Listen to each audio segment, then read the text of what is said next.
எந்த ஒரு கலப்படம் இல்லாமல், ரசாயனம் இல்லாமல், ஃபுட் கலர்ஸ் இல்லாமல் ரொம்ப சுத்தமாக தயாரிக்கப்பட்டது தான் இந்த லிஸ்ட்டில் இருக்கிற ப்ராடக்ட்ஸு. உங்களுக்கு வேணும்னா கீழே இருக்க நம்பருக்கு ஆர்டர் பண்ணுங்கள், உங்கள் வீடு தேடி. என் அன்பு வணக்கம்.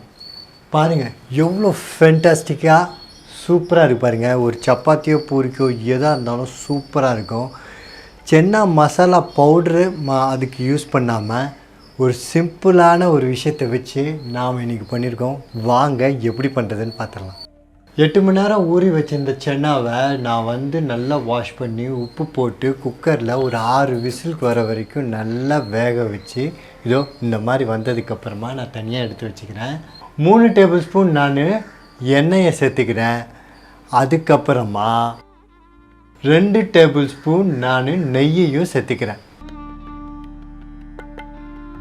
எண்ணெய் நல்லா காஞ்சதுக்கப்புறமா எண்ணெய் ஹைட்டு 5 ஏலக்காய், 4 கிராம்பு, ஒரே ஒரு பிரியாணி இலையை நான் சேர்த்துக்கிறேன்.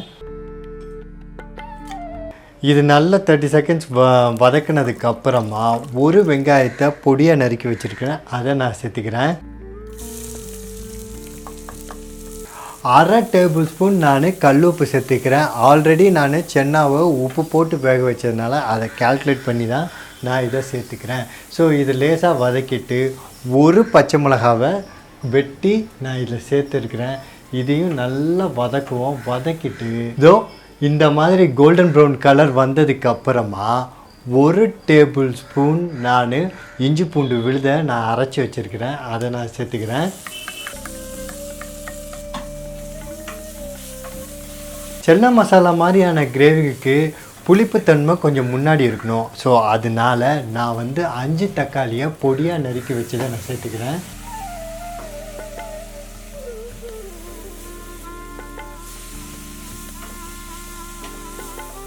கொத்தமல்லி வேரில் தான் இன்டென்ஸான ஃப்ளேவரும் டேஸ்ட்டும் இருக்குது. அதனால் இந்த டிஷ்ஷு மட்டும் இல்லை, எந்த டிஷ்ஷு பண்ணுறதா இருந்தாலும் கொத்தமல்லி வேரை நீங்கள் சேர்த்துருங்க.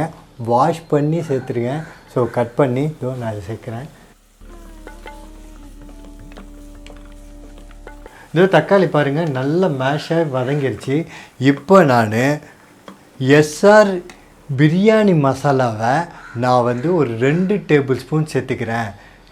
எப்படிங்க பிரியாணி மசாலா பிரியாணிக்கு தான் நல்லாயிருக்கும், இந்த மாதிரி கிரேவிக்கு எப்படி நல்லாயிருக்கும்? பர்ஃபெக்டாக இந்த கிரேவிக்கு இது சூப்பராக ஆப்டாக இருக்கும். நீங்கள் வேணும்னா இந்த மசாலா வேணும்னா இதோ இந்த நம்பர் வருது இல்லையா, நீங்கள் ஆர்டர் பண்ணி நீங்கள் பிரியாணியும் பண்ணிக்க முடியும், இந்த மாதிரி சப்பாத்திக்கான கிரேவியும் நீங்கள் சூப்பராக இதில் பண்ணிக்க முடியும்.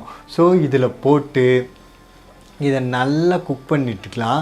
இதோட சென்னாவோட தண்ணி இருக்குது பார்த்தீங்களா, நம்ம வேக வச்ச தண்ணி, அதை கொஞ்சமாக ஊற்றி நல்லா ஒரு கொதிக்க விட்டும்போது அந்த மசாலா அந்த டொமேட்டோவோட சேர்ந்து சூப்பராக இருக்கும்.